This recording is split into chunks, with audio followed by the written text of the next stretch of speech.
Beethoven. 1. Youth in Bonn, 1770 to 1792. He was born on December 16, 1770. Bonn was the seat of the Prince Archbishop Elector of Cologne, one of those Rhineland principalities which, before Napoleon secularized them, were ruled by Catholic archbishops engagingly secular and inclined to support well-behaved artists. A considerable part of Bonn's 9,560 population was dependent upon the electoral establishment. Beethoven's grandfather was a bass singer in the elector's choir. His father, Johann van Beethoven, was a tenor there. The family, of Dutch stock, had come from a village near Louvain. The Dutch van indicated place of origin and did not, like the German von or the French de, indicate titled and propertied nobility. Grandfather and father were inclined to excessive drinking, and something of this passed down to the composer. In the year 1767, Johann van Beethoven married the young widow Maria Magdalena Kverik-Leim, daughter of a cook in Ehrenbreitstein. She developed into a mother much beloved by her famous son for her soft heart and easy ways. She gave her husband 7 children, 4 of whom died in infancy.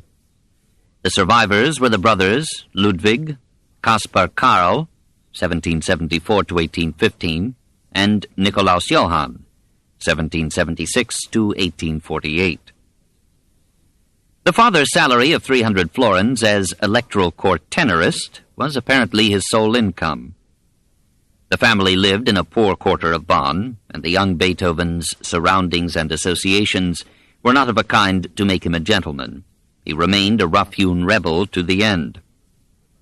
Hoping to improve the family income by developing a son into a child prodigy, Beethoven's father induced or compelled the 4-year-old boy to practice at the clavier or on the violin many hours in the day, occasionally at night. Apparently the boy had no spontaneous urge to music, and according to divers witnesses, he had to be urged on by a severe discipline that sometimes brought him to tears.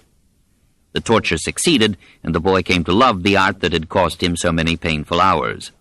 At the age of 8, with another pupil, he was displayed in a public concert, March 26, 1778, with financial results unrecorded. In any case, the father was encouraged to engage teachers who could lead Ludwig into the higher subtleties of music. Aside from this, he received little formal education. We hear of his attending a school where he learned enough Latin to salt some of his letters with humorous Latin inventions. He picked up enough French, which was the Esperanto of the time, to write it intelligibly. He never learned to spell correctly in any language and seldom bothered to punctuate. But he read some good books, ranging from Scott's novels to Persian poetry, and copied into his notebooks morsels of wisdom from his reading. His only sport was in his fingers. He loved to improvise, and in that game only Abt Vogler could match him. In 1784, Maria Theresa's youngest son, Maximilian Francis, was appointed Elector of Cologne and took up his residence in Bonn. He was a kindly man, enthusiastic about food and music. He became the fattest man in Europe, but also he brought together an orchestra of 31 pieces. Beethoven, aged 14, played the viola in that ensemble and was also listed as deputy court organist with a salary of 150 gulden per year. A report to the elector in 1785 described him as of good capability, of good quiet behavior, and poor. Despite some evidence of sexual ventures, the good behavior and growing competence of the youth led to his receiving from the elector in 1787 permission and funds for a trip to Vienna for instruction in musical composition. Soon after his arrival, he was received by Mozart, who heard him play and praised him with disappointing moderation, apparently thinking that the piece had been long rehearsed.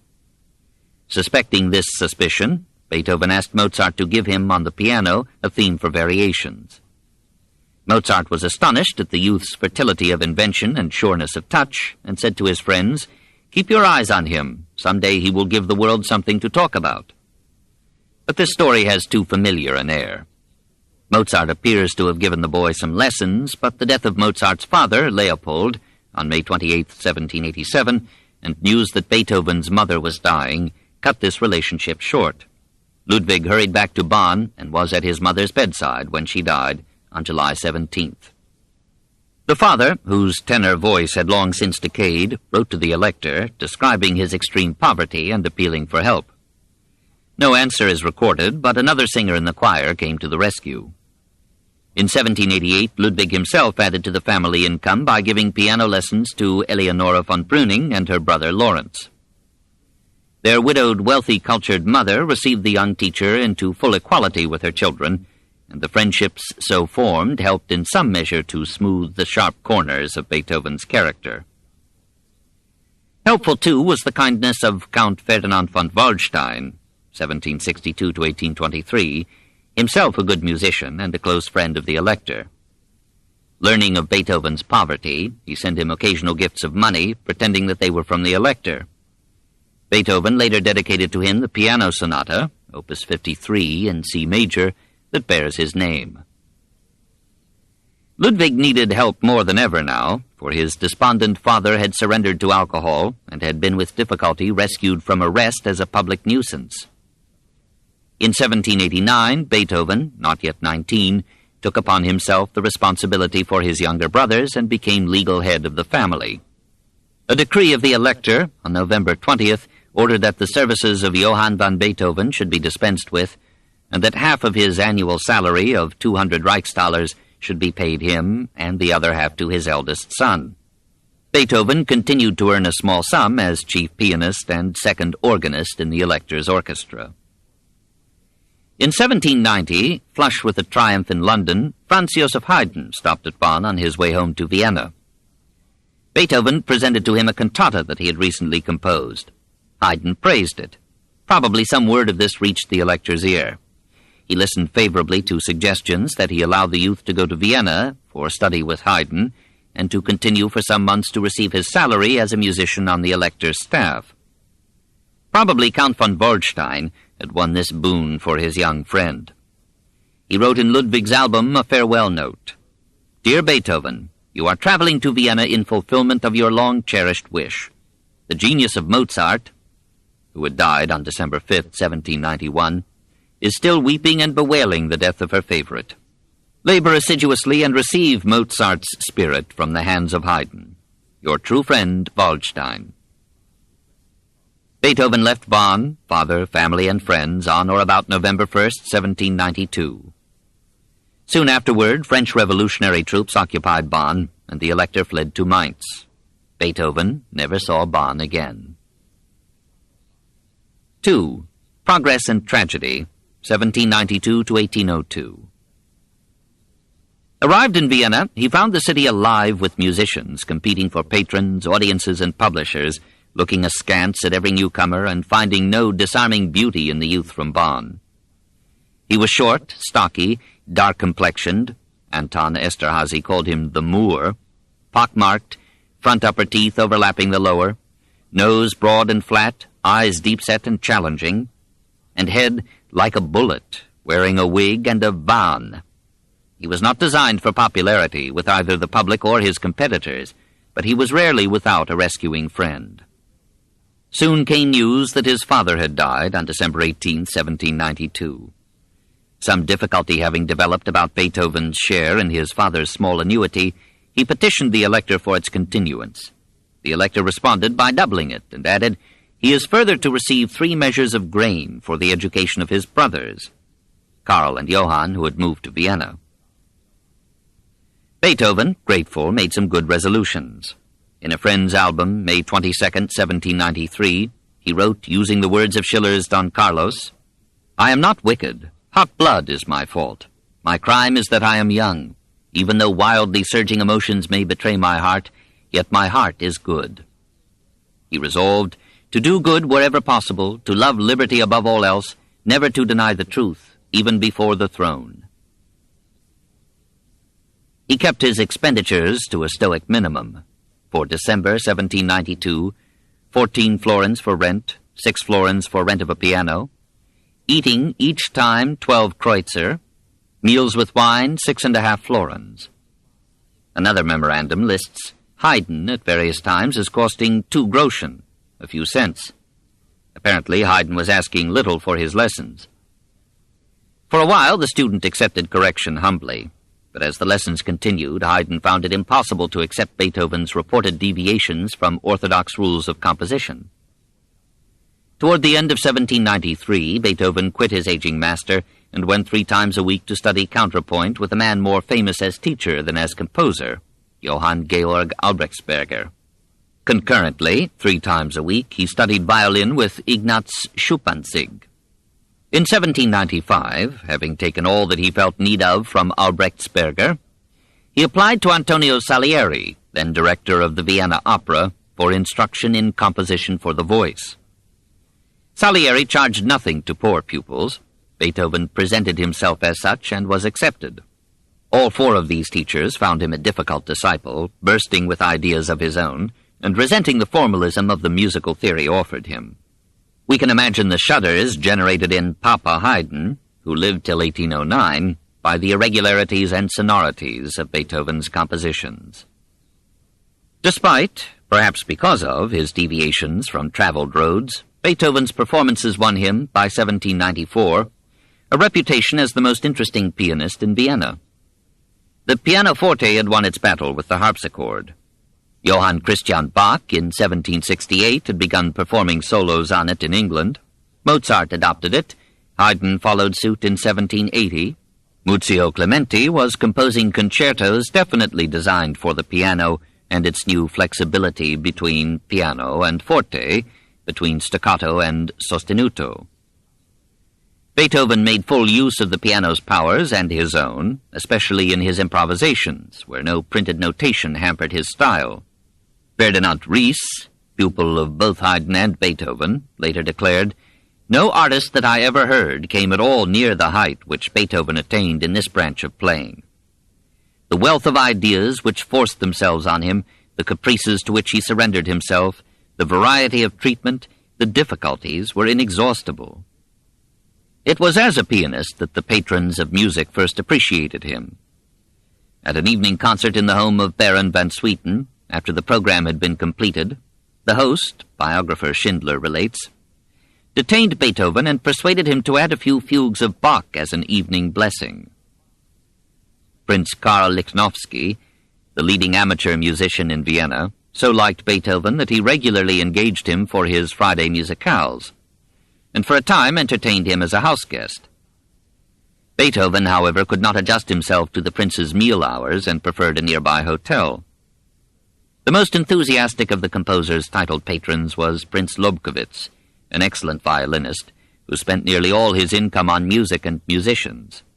For years he helped Beethoven, despite quarrels, and he took in good spirit Beethoven's insistence on being treated as a social equal. The ladies of these helpful nobles enjoyed his proud independence, took lessons and scoldings from him, and allowed the poor bachelor to make love to them in letters. They and their lords accepted his dedications and rewarded him moderately. So far, his fame was only as a pianist, and as such it reached Prague and Berlin, to which he made visits as a virtuoso in 1796. But meanwhile he composed. On October 21st, 1795, he published, as his Opus 1, 3 grand trios, about which Johann Kramer, after playing them, announced, "This is the man who is to console us for the loss of Beethoven."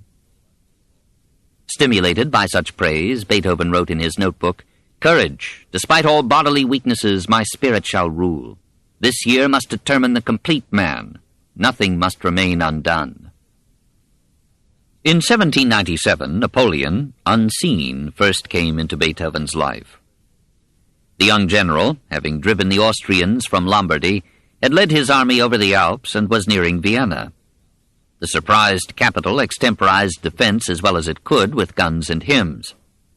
Now Haydn wrote Austria's national anthem, "Gott erhalte Franz den Kaiser, unsern guten Kaiser Franz." And Beethoven produced music for another war song, "Ein großes deutsches Volk sind wir." These spirited compositions were later to be worth many regiments, but they did not move Napoleon, who exacted a humiliating peace. A year later, General Bernadotte came to Vienna as the new French ambassador and shocked the citizens by raising from his balcony the French revolutionary tricolor flag. Beethoven, who had frankly expressed Republican ideas, openly declared his admiration of Bonaparte and was often seen at the ambassador's receptions. Apparently it was Bernadotte who suggested to Beethoven the idea of a composition honoring Napoleon.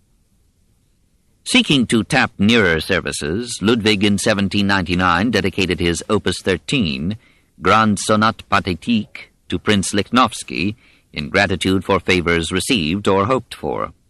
The prince responded in 1800 by putting 600 gulden at Beethoven's disposal, "until I obtain a suitable appointment." This sonata began simply, as if in humble filiation from Mozart. Then it proceeded to a difficult intricacy that would later seem simple beside the almost aggressive complexity and power of the Hammerklavier sonatas or the Appassionata. Still easy on eyes and hands were the First Symphony of 1800 and the Moonlight Sonata in C-sharp minor of 1801. Beethoven did not give the latter piece its famous name, but called it Sonata Quasi Fantasia. Apparently he had no intention of making it a love song.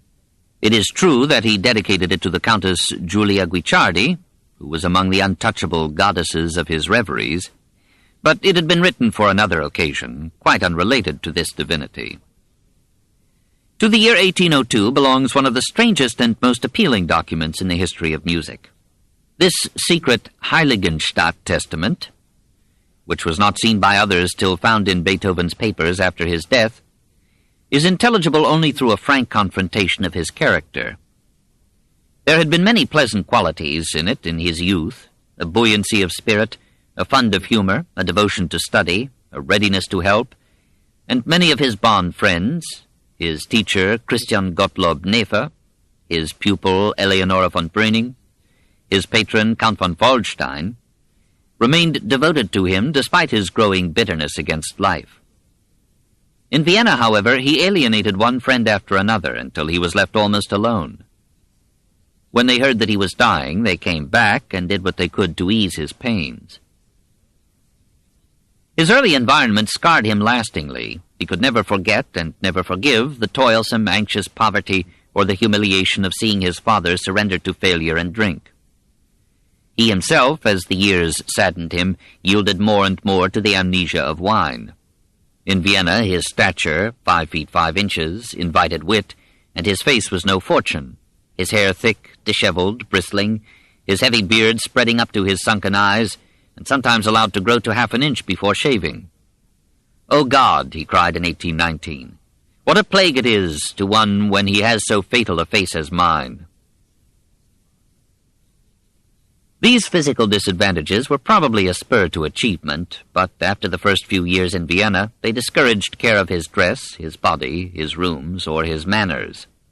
"I am an untidy fellow," he wrote on April 22, 1801. "Perhaps the only touch of genius which I possess is that my things are not always in very good order." He earned enough to keep servants, but he soon quarreled with them and seldom kept them long. He was brusque with the lowly. With the high-born he was sometimes obsequious, often proud, even arrogant. He was merciless in assessing his rivals and was rewarded by their almost unanimous dislike. He was severe with his pupils, but taught some of them without charge. He was a misanthrope, judging every man basically base, but fondly forgiving his troublesome nephew Karl and loving every pretty pupil. He gave to nature the unquestioning affection that he could not offer to mankind. He frequently fell into melancholy moods, but almost as frequently had spells of raucous jollity, with or without wine. He had an often inconsiderate sense of humor, punned at every opportunity, and invented sometimes offensive nicknames for his friends. He could laugh more readily than he could smile. He tried, through worried years, to conceal from the world the affliction that embittered his life. In a letter of June 29, 1801, he revealed it to a friend of his youth, Franz Wegeler. "For the last 3 years my hearing has become weaker and weaker. The trouble is supposed to have been caused by the condition of my abdomen, which was wretched even before I left Bonn, but has become worse in Vienna, where I have been constantly afflicted with diarrhea and have been suffering in consequence from an extraordinary disability. Such was my condition until the autumn of last year, and sometimes I gave way to despair. I must confess that I lead a wretched life, For almost 2 years I have ceased to attend any social functions, just because I find it impossible to say to people, I am deaf. If I had any other profession, I might be able to cope with my infirmity, but in my profession it is a terrible calamity. Heaven alone knows what is to become of me. Already I have cursed my Creator and my existence. I beg you not to say anything about my condition to anyone, not even to Lorcan. Eleonora von Brüning. Apparently in hopes of profiting from its sulfur baths, Beethoven spent part of 1802 in Heiligenstadt, a small village near Göttingen. Wandering in nearby woods, he saw at a short distance a shepherd playing a pipe. As he heard no sound, he realized that now only the louder sounds of an orchestra would reach him. He had already begun to conduct as well as to perform and compose, and the implications of this peasant's unheard pipe threw him into despair. He went into his room and composed, on October 6, 1802, what is known as the Heiligenstadt Testament, a spiritual will and apologia pro vita sua. Though he captioned it, For my brothers Karl and blank, Beethoven, he carefully concealed the document from all eyes but his own. It is here transcribed in its essential lines. O ye men who think and say that I am malevolent, stubborn, or misanthropic, how greatly do ye wrong me, you who do not know the secret cause of my seeming so. From childhood my heart and mind were disposed to the gentle feeling of goodwill. I was even ever eager to accomplish great deeds, but reflect now that for 6 years I have been in a hopeless case, aggravated by senseless physicians, finally compelled to face the prospect of a lasting malady. Born with an ardent and lively temperament, even susceptible to the diversions of society, I was compelled early to isolate myself, to live in loneliness. When I at times tried to forget all this, oh, how harshly was I repulsed by the doubly sad experience of my bad hearing. And yet it was impossible for me to say to men, speak louder, shout, for I am deaf. Ah, how could I possibly admit an infirmity in the one sense which should have been more perfect in me than in others? Oh, I cannot do it. Therefore, forgive me when you see me draw back when I would gladly mingle with you. What a humiliation when one stood beside me and heard a flute in the distance, and I heard nothing. Such incidents brought me to the verge of despair. But little more, and I would have put an end to my life. Only art it was that withheld me. Ah, it seemed impossible to leave the world until I had produced all that I felt called upon to produce. O Divine One, Thou lookest into my inmost soul, and Thou knowest it. Thou knowest that love of man and desire to do good lives therein. O men, when some day you read these words, reflect that ye did me wrong. You, my brothers Karl and blank. As soon as I am dead, if Dr. Schmidt is still alive, ask him in my name to describe my malady and attach this document to the history of my illness, so that so far as possible at least the world may become reconciled with me after my death. At the same time I declare you two to be the heirs of my small fortune. It is my wish that your lives may be better and freer from care than I have had. Recommend virtue to your children. It alone can give happiness, not money. I speak from experience. It was virtue that upheld me in my misery. To it, next to my art, I owe the fact that I did not end my life by suicide. Farewell and love each other. With joy I hasten toward death. In the margin he wrote, to be read and executed after my death. It was not a suicide note. It was both hopeless and resolute. Beethoven proposed to accept and transcend his hardship, and bring to other ears than his own all the music that lay silent within him. Almost at once, still in Heiligenstadt, in November 1802, he composed his Second Symphony, in D, wherein there is no note of complaint or grief. Only 1 year after his cry from the depths, he composed his Third Symphony, the Eroica, and entered with it his second and most creative period. 3. The Heroic Years, 1803 to 1809. The learned musicologists who have been trailed in these hesitant pages divide Beethoven's productive career into 3 periods: 1792 to 1802, 1803 to 1816, 1817 to 1824. In the first, he worked tentatively in the simple and placid style of Mozart and Haydn. In the second period, he made greater demands upon the performers in tempo, dexterity, and force. He explored contrasts of mood from tenderness to power. He gave rein to his inventiveness in variation and to his flair for improvisation, but he subjected these to the logic of affiliation and development. He changed the sex of the sonata and the symphony from feminine sentiment and delicacy to masculine assertiveness and will. As if to signalize the change, Beethoven now replaced the minuet in the third movement with a scherzo, frolicking with notes, laughing in the face of fate. Now he found in music an answer to misfortune. He could absorb himself in the creation of music that would make the death of his body a passing incident in an extended life. When I am playing and composing, my affliction hampers me least.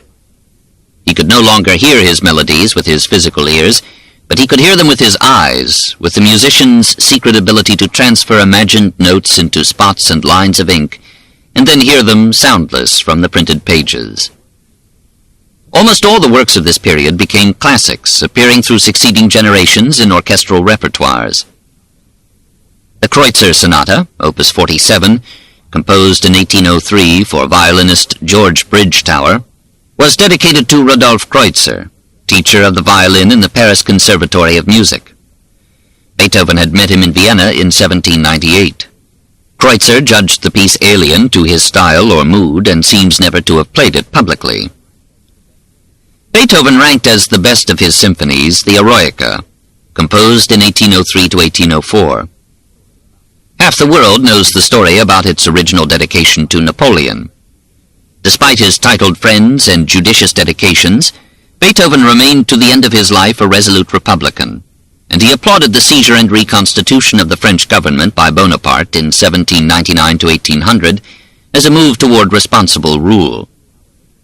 In 1802, however, he expressed his regret that Napoleon had signed a concordat with the Church.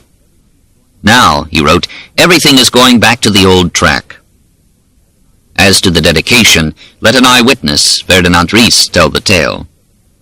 In this symphony, Beethoven had Bonaparte in his mind, but as he was when he was first consul. Beethoven esteemed him greatly at the time, and likened him to the greatest Roman consuls. I, as well as several of his more intimate friends, saw a copy of the Eroica score lying upon his table, with the word Buonaparte at the extreme top of the title page, and at the extreme bottom Luigi van Beethoven, but not another word. I was the first to bring him the intelligence that Bonaparte had proclaimed himself emperor, whereupon he flew into a rage and cried out, "Is then he too nothing more than an ordinary human being? Now he will trample on all the rights of man and indulge only his ambition. He will exalt himself above all others, become a tyrant." Beethoven went to the table, took hold of the title page by the top, tore it in two, and threw it on the floor. The first page was rewritten, and only then did the symphony receive the title Sinfonia Eroica. When the symphony was published in 1805, it bore the title Heroic Symphony to Celebrate the Memory of a Great Man. It received its first public performance April 7, 1805, in the Theater an der Wien. Beethoven conducted despite his defective hearing. His style of conducting accorded with his character. Excitable, demanding, most extravagant. At a pianissimo he would crouch down so as to be hidden by the desk, and then as the crescendo increased, would gradually rise, beating all the time, until at the fortissimo he would spring into the air with his arms extended as if wishing to float on the clouds. The symphony was criticized for strange modulations and violent transitions, undesirable originality, and excessive length. The critic advised Beethoven to go back to his earlier and simpler style. Beethoven winced and growled and worked on. Giving another hostage to fortune, he tried his hand at opera. On November 20th, 1805, he conducted the premiere of Leonora. But Napoleon's troops had occupied Vienna on November 13th. The Emperor Francis and the leading nobles had fled. The citizens were in no mood for opera. The performance was a resounding failure, despite the applause of the French officers in the scanty audience. Beethoven was told that his opera was too long and clumsily arranged. He shortened and revised it and offered it a second time on March 29, 1806. Again it failed. 8 years later, when the city teemed with the Congress of Vienna, the opera, renamed Fidelio, was given a third trial and achieved a moderate success. Beethoven's mode of composition had become attuned to instruments with greater range and flexibility than the human voice. The singers, however anxious to break new barriers, simply could not sing some soaring passages, and at last they rebelled. The opera is occasionally staged today, borne on the wings of the composer's fame, and with revisions that he can no longer revise. From that difficult and unrewarding experience, he passed on to one masterpiece after another. In 1805, he presented Piano Concerto in G, No. 4, Opus 58, second only to the fifth in the affection of virtuosos. He celebrated the year 1806 with the Sonata in F minor, Opus 57, later christened Appassionata, and added 3 quartets, Opus 59, dedicated to Count Andreas Razumovsky, Russian ambassador at Vienna. In March 1807, Beethoven's friends, probably to console him for the failure of his opera, organized a benefit concert for him. There he conducted his symphonies No. 1, 2, and 3, the Eroica, and his new symphony No. 4 in B-flat, Opus 60. We are not told how the audience bore up under this surfeit. In 1806, Prince Miklos Nikolaus Esterházy commissioned Beethoven to compose a mass for the name day of his wife. Beethoven went to the Esterházy Chateau at Eisenstadt in Hungary and presented there his Mass in C, Opus 86, on September 13, 1807. After the performance, the prince asked him, "But my dear Beethoven, what is this you have done again?" Beethoven interpreted the question as expressing dissatisfaction, and he left the chateau before his invitation had run out. He signalized 1808 with 2 symphonies now known throughout the world, Symphony No. 5 in C minor, and the 6th or Pastoral Symphony in F. They appear to have been composed concurrently through several years in alternations of mood between the brooding of the 5th and the gaiety of the 6th. Fitly, they received their premiere together on December 22, 1808. Frequent repetitions have lessened their charm, even for old music lovers. We are no longer moved by fate knocking at the door or birds warbling in the trees.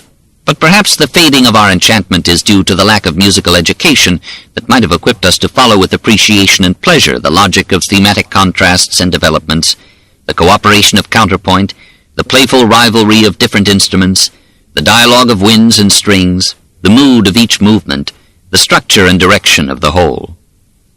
Minds are differently molded, some to feelings, some to ideas.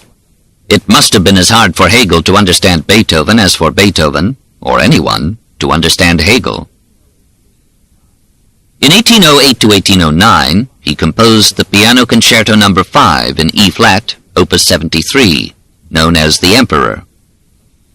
Of all his works, this is the most lovable, the most enduringly beautiful, the one of which we never tire. However often we have heard it, we are moved beyond words by its sparkling vivacity, its gay inventiveness, its inexhaustible fountains of feeling and delight. In this concerto, a man rising triumphantly out of apparent disaster wrote an ode to joy far more convincing than the stentorian chorus of the Ninth Symphony. Perhaps the happiness of the Emperor Concerto and the Pastoral Symphony reflected Beethoven's increasing prosperity. In 1808, he had been engaged as piano teacher by Archduke Rudolph, the youngest son of the Emperor Francis. So began a friendship that often helped the increasingly discreet Republican. In 1808, he received a flattering offer from Jérôme Bonaparte, King of Westphalia, to come and serve as Kapellmeister in the royal choir and orchestra at Kassel. Beethoven agreed to fill the post at 600 gold ducats per year. Apparently, he still had some faith in his dying years. When word spread that he was negotiating with Kassel, his friends protested against what they called disloyalty to Vienna. He answered that he had toiled there for 16 years without receiving a secure position.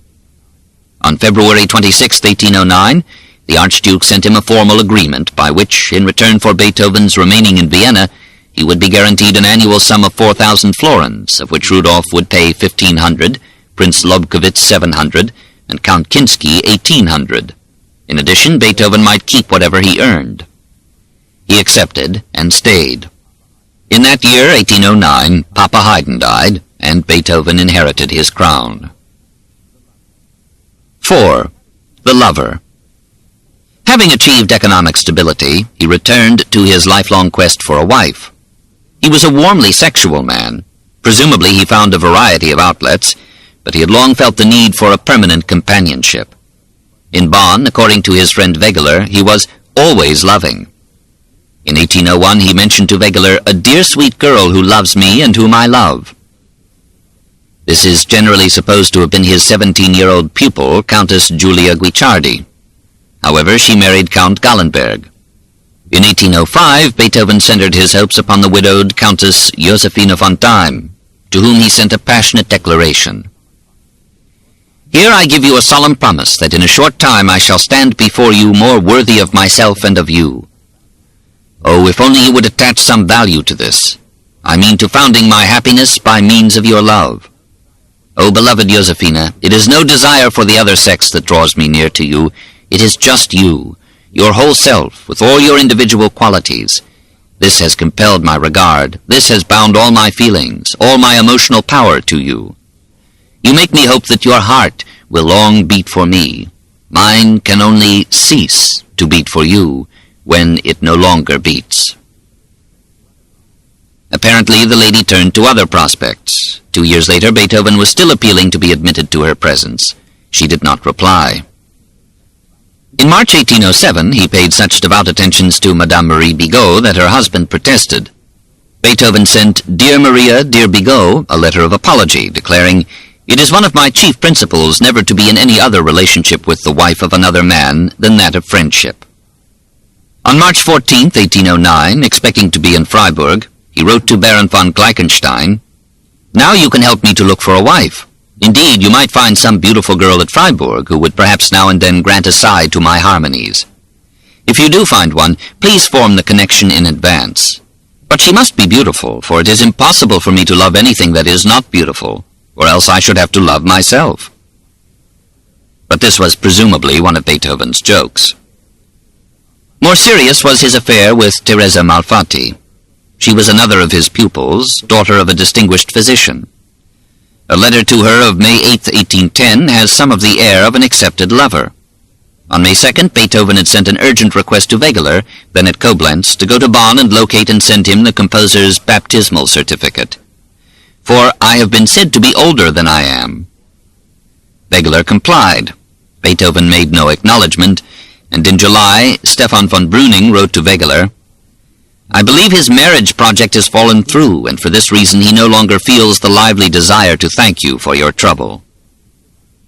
Till his 40th year, he insisted that he had been born in 1772. The baptismal certificate gave his birth year as 1770. After his death, 3 letters were found in a locked drawer, which are among the most tender and fervent love letters in history. They were never sent. As they name, no year, and no address, they remain a mystery that has produced its own literature. The first letter, dated July 6th in the morning, tells of Beethoven's hectic 3-day trip from Vienna to a woman in an unstated place in Hungary. Some praises. "My angel, my all, my very self. Can our love endure except through sacrifices, except through not demanding everything? Can you change it that you are not wholly mine, I not wholly thine? O God, look out into the beauties of nature and comfort yourself with that which must be. Love demands everything. We shall soon surely see each other. My heart is full of many things to say to you. Ah, there are moments when I feel that speech is nothing after all. Cheer up, remain my true, my only treasure, my all as I am yours. Your faithful Ludwig." The second and much briefer letter is dated evening, Monday, July 6th, and ends, "O God, so near, so far, is our love not truly a celestial edifice, firm as heaven's vault?" The third letter, "Good morning, on July 7th. Though still in bed, my thoughts go out to you, meine unsterbliche Geliebte, my immortal beloved. Now and then joyfully, then sadly, waiting to learn whether or not fate will hear us. I can live only wholly with you, or not at all. Yes, I am resolved to wander so long away from you until I can fly to your arms and say that I am really at home, Send my soul enwrapped in you into the land of spirits. O God, why is it necessary to part from one whom one so loves? And yet my life in Vienna is now a wretched life. Your love makes me at once the happiest and the unhappiest of men. At my age I need a steady, quiet life. Be calm. Only by a calm consideration of our existence can we achieve our purpose to live together. Be calm, love me, today, yesterday. What tearful longings for you. My life, my all, farewell. Oh, continue to love me. Never misjudge the most faithful heart of your beloved L. Ever thine, ever mine, ever for each other. Who was she? No one knows. The pundits are divided, chiefly between the Countess Guicciardi-Gallenberg and the Countess Therese von Brunswick. Nothing short of a countess would do. Apparently the lady was married. If so, Beethoven, in wooing her, was forgetting the excellent principle he had professed to the Bigots. However, the letters were not sent. No harm was done, and music may have profited. 5. Beethoven and Goethe, 1809 to 1812. In 1809, Austria was again at war with France. In May, French cannonballs were dropping on Vienna. Court and nobility fled. Beethoven sought refuge in a cellar. The city surrendered. The victors taxed the commonalty a tenth of a year's income, the well-to-do a third. Beethoven paid, but from a safe distance shook his fist at a patrolling Gaul and cried, "If I as a general knew as much about strategy as I the composer know about counterpoint, I'd give you something to do." Otherwise, the period from 1809 to 1815 shows Beethoven in relatively good spirits. In those years he often visited the home of Franz Brentano, prosperous merchant and patron of art and music, who sometimes helped Ludwig with a loan. Franz's wife, Antonia, was at times confined to her room with illness. More than once, during such spells, Beethoven came in quietly, played the piano, then left without a word, having spoken to her in his own language. On one such occasion he was surprised, as he played, by hands placed upon his shoulders. Turning, he found a young woman, then 25, pretty, her eyes glowing with pleasure over his playing, even over his singing, to his own music, Goethe's famous lyric about Italy, Kennst du das Land? She was Elisabeth Bettina Brentano, sister to Franz, and to the Clemens Brentano whom we shall meet as a famous German author. She herself was later to produce a number of successful books presenting autobiography and fiction in a now inextricable mixture. She is our only authority for the story just told, and for the later episode in which, at a party in Franz's home, she heard Beethoven discourse not only profoundly, but with an order and elegance not generally ascribed to him, though sometimes appearing in his letters. On May 28, 1810, she wrote enthusiastically about him to Goethe, whom she knew not merely through neighborly relations with his family in Frankfurt, but through a visit with him in Weimar. Some excerpts from this famous letter. When I saw him of whom I shall now speak to you, I forgot the whole world. It is Beethoven of whom I now wish to tell you, and who made me forget the world and you. He stalks far ahead of the culture of mankind. Shall we ever overtake him? I doubt it, but grant that he may live until the enigma lying in his soul is fully developed. Then surely he will place the key to his heavenly knowledge in our hands. He himself said, "When I open my eyes I must sigh, for what I see is contrary to my religion, and I must despise the world which does not know that music is a higher revelation than wisdom and philosophy, the wine which inspires one to new generative processes. And I am the Bacchus who presses out this glorious wine for mankind and makes them spiritually drunken. I have no fear for my music. It can meet no evil fate. Those who understand it must be freed by it from all the miseries which the others drag about with them." Music is the mediator between intellectual and sensuous life. I should like to talk to Goethe about this. Would he understand me? Speak to Goethe about me. Tell him to hear my symphonies, and he will say that I am right in saying that music is the one incorporeal entrance into the higher world of knowledge. Bettina transmitted to Goethe these raptures of Beethoven, and added, "Rejoice me now with a speedy answer. which shall show Beethoven that you appreciate him." Goethe replied on June 6, 1810, "Your letter, heartily beloved child, reached me at a happy time. You have been at great pains to picture for me a great and beautiful nature in its achievements and its striving. I feel no desire to contradict what I can grasp of your hurried explosion. On the contrary, I should prefer for the present to admit an agreement between my nature and that which is recognizable in these manifold utterances.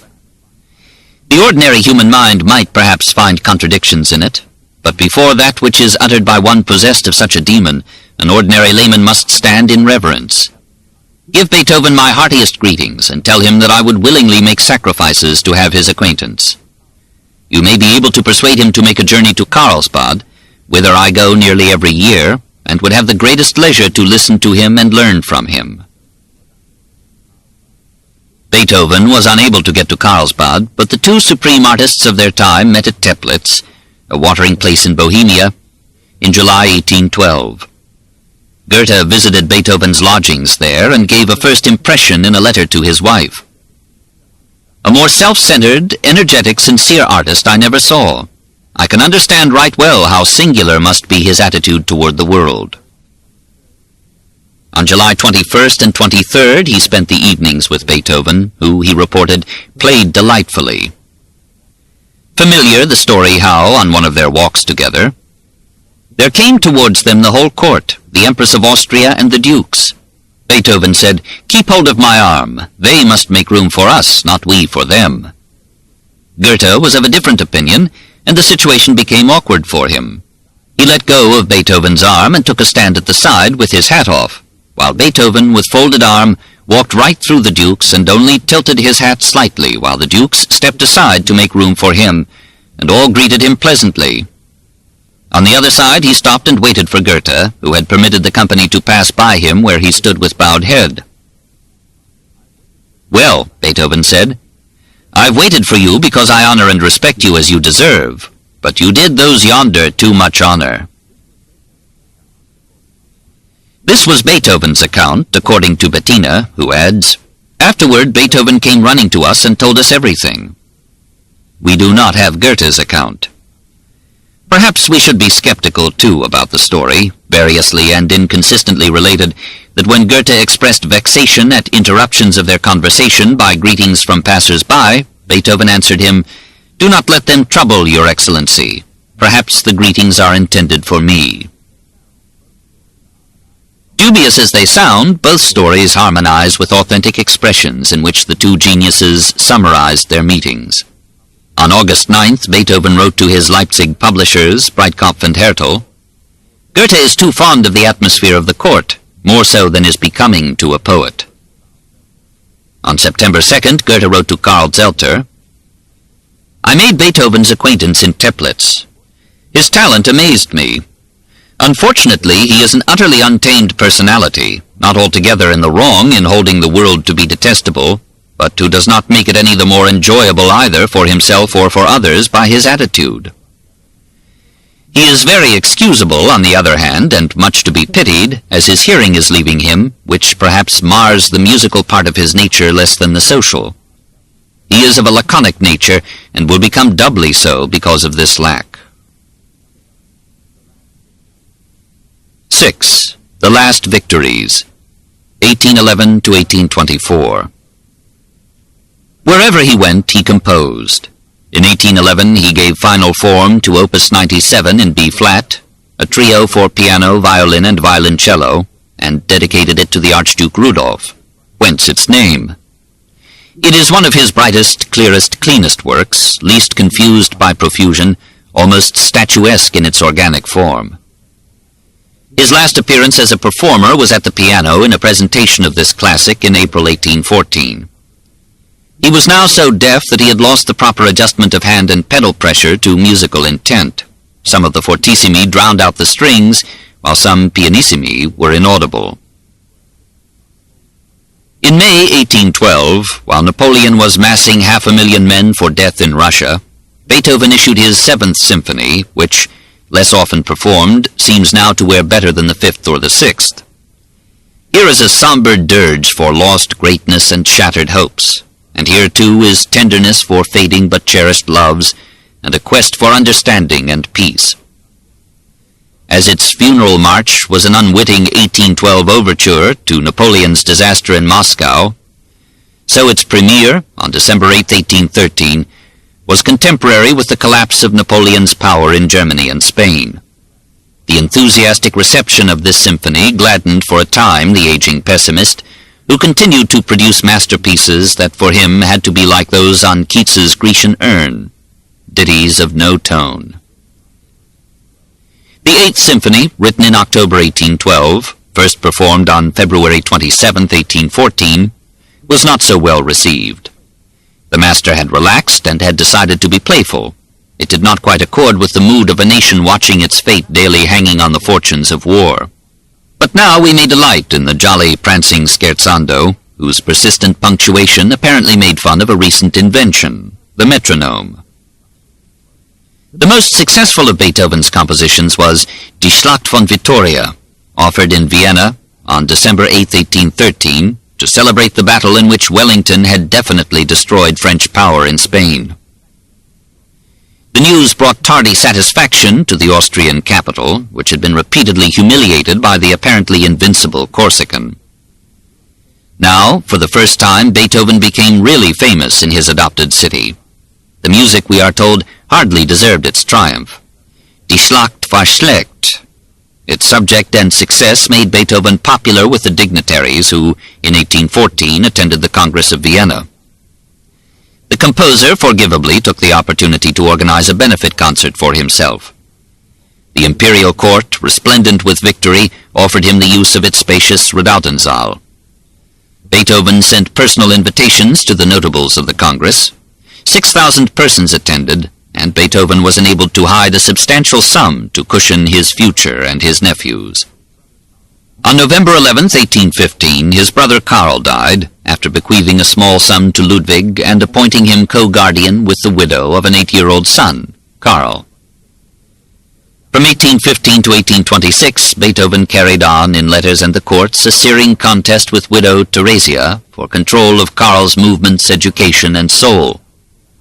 Theresia had brought Karl Sr. a dowry and a house, but had lapsed into adultery. She confessed to her husband, who forgave her. Beethoven never forgave her, and considered her unfit to guide Karl's development. We shall not follow that quarrel in its wearing length and sordid details. In 1826, Karl, torn between mother and uncle, tried to kill himself. Beethoven finally acknowledged the failure of his loving rigor. Karl recovered, joined the army, and took care of himself reasonably well. With the year 1817, Beethoven passed into the final period of his creative life. Long a revolutionist in private politics, he now made open war against classic norms, welcomed the Romantic movement into music, and gave to the sonata and the symphony a looser structure that subordinated the old rules to a rampant freedom of emotional and personal expression. Something of the wild spirit that had spoken in France through Rousseau and the Revolution, in Germany through Sturm und Drang, in young Goethe's Werther's Leiden, and young Schiller's Die Räuber, then in the poems of Tieck and Novalis, in the prose of the Schlegels, in the philosophies of Fichte and Schelling. Something of all this came down to Beethoven, and found rich soil in his natural emotionalism and individualistic pride. An old system of law, convention, and restraint collapsed in art as in politics, leaving the resolute individual free to express or embody his feelings and desires in a joyful bursting of old rules, bonds, and forms. Beethoven mocked the masses as asses, the nobles as impostors, their conventions and courtesies as irrelevant to artistic creation. He refused to be imprisoned in molds fashioned by the dead, even by such melodious dead as Bach and Handel, Haydn and Mozart and Gluck. He made his own revolution, even his own terror, and made his Ode to Joy a declaration of independence even in expectation of death. The three Hammerklavier sonatas formed a bridge between the second period and the third. Even their name was a revolt. Some angry Teutons, tired of Italian domination in the language and income of music, had proposed using German instead of Italian words for musical notations and instruments. So the majestic pianoforte should discard that Italian word for low and strong, and be called Hammerklavier, since the tones were produced by little hammers striking strings. Beethoven readily accepted the idea and wrote Sigmund Steiner, manufacturer of musical instruments, on January 13, 1817, instead of pianoforte, Hammerklavier, which settles the matter once for all. The most remarkable of the Hammerklavier sonatas is the second, Opus 106, in B-flat, written in 1818-19 as a Große Sonate für das Hammerklavier. Beethoven told Czerny that it was to remain his greatest piece for the piano, and this judgment has been confirmed by pianists in every succeeding generation. It seems to express a somber resignation to old age, illness, and a darkening solitude, and yet it is a triumph of art over despair. It was in further rejection of such despondency that Beethoven wrote the Ninth Symphony. He began work on it in 1818, concurrently with the Missa Solemnis, which was to be performed at the installation of Archduke Rudolf as Archbishop of Olmütz. The Mass was finished first, in 1823, 3 years too late for the installation. Anxious to add to the little hoard that he had accumulated as a refuge against old age and as a bequest to nephew Karl, Beethoven conceived the notion of selling subscriptions for pre-publication copies of his Mass. He sent invitations to this effect to the sovereigns of Europe, asking from each of them 50 ducats in gold. Acceptances came in slowly, but by 1825 10 had come. From the rulers of Russia, Prussia, France, Saxony, Tuscany, the princes Golitsyn and Radziwill, and the Cecilia Association of Frankfurt. The Missa Solemnis is generally held to have justified its long gestation and the strange bartering of its finished form. There is no trace in it of the occasional blasphemies that interrupted his inherited Catholic faith. Each moment of the liturgy is interpreted with concordant music, and through it all is audible the dying man's desperate faith, written by him in the manuscript score at the outset of the Credo. God above all, God has never deserted me. The music is too powerful to be an expression of Christian humility, but the dedicated concentration of each part and phrase and the sustained majesty of the whole make the Missa Solemnis the fit and final offering of a great flawed spirit to an incomprehensible God. In February 1824 he completed the Ninth Symphony. Here his struggle to express his final philosophy, the joyful acceptance of man's fate, broke through all the trammels of classic order, and the impetuous monarch let the pride of his power carry him to massive exaltations that sacrificed the old god order to the young god liberty. In the profusion of shattered altars, the themes that should have stood out as pillars to the edifice disappeared from all but esoteric view. The phrases seemed unduly insistent and repeated. An occasional moment of tenderness or calm was overwhelmed by a sudden fortissimo flung as if in rage at a mad and unresponsive world. Not so, a great scholar replies. There is, in this apparent embarrassment of riches, an extreme simplicity of form, underlying an elaboration of detail which may at first seem bewildering until we realize that it is purely the working out, to its logical conclusions, of some ideas as simple and natural as the form itself. Perhaps the master deliberately abandoned the classic effort to give lasting form to mortal beauty or veiled significance. He confessed his surrender and frolicked in the unregulated wealth of his imagination and the lavished resources of his art. In the end, he recaptured some flair of youthful defiance and enshrined in music that ode of Schiller's, which was not really to mere joy, but rather to joyful war against despotism and inhumanity. Fronting kings in manly spirit, though it cost us wealth and blood, crowns to naught save noblest merit, death to all the liar's brood. With his culminating masterpieces now complete, Beethoven longed for an opportunity to present them to the public. But Rossini had so captivated Austria in 1823, and Viennese audiences were now so enamored of Italian melody, that no local impresario dared risk a fortune on two compositions so difficult as the Missa Solemnis and the Choral Symphony. A Berlin producer offered to present them. Beethoven was about to agree when a combination of music lovers, led by the Lichnowsky family, Alarmed at the thought of Vienna's outstanding composer being forced to go to a rival capital for the premiere of his latest and most prestigious works, agreed to underwrite their production at the Kärntner Theatre. After hard bargaining on all sides, the concert was given on May 7, 1824, before a crowded house and with a stoic program. An overture, the consecration of the house, 4 parts of the Missa Solemnis, and the Ninth Symphony, with a stentorian German chorus to crown it all. The singers, unable to reach the high notes prescribed, omitted them. The Mass was received solemnly, the symphony with enthusiastic acclaim. Beethoven, who had been standing on the platform with his back to the audience, did not hear the applause and had to be turned around to see it. 7. Commedia Finita, 1824 to 1827. He quarreled with Schindler and other friends about the small share, 420 florins, they gave him of the 2,200 taken at the concert. He charged them with cheating him. They left him solitary now, except for the occasional presence of his nephew, whose attempted suicide in 1826 topped the inspired bear's cup of grief. It was in those years that he wrote the last 5 of his 16 quartets.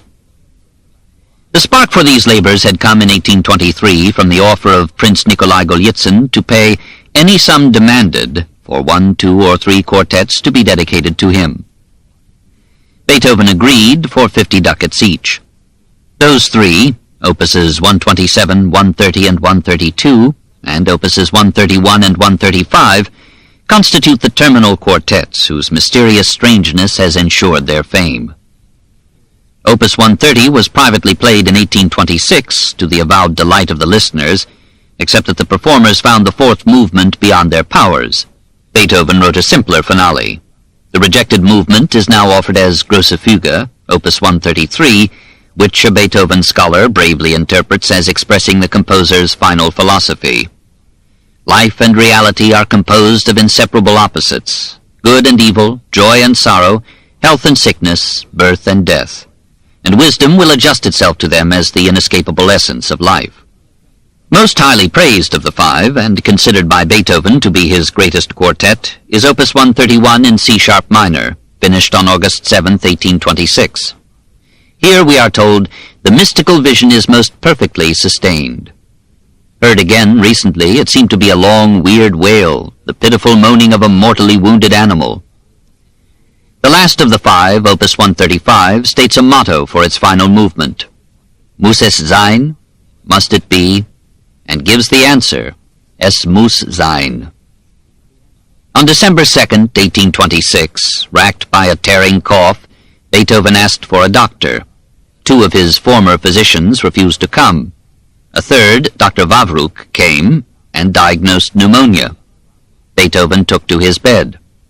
His brother Johann came to watch over him. Nephew Karl, with Beethoven's blessing, left at the call of the army. On January 11th, Dr. Wawruk was joined by Dr. Malfatti. He prescribed frozen punch to help the patient sleep. Beethoven relished the liquor in it and abused the prescription. Dropsy and jaundice developed. Urine collected in Beethoven's body instead of being excreted. Twice he was tapped to release the fluid. He compared himself to a geyser.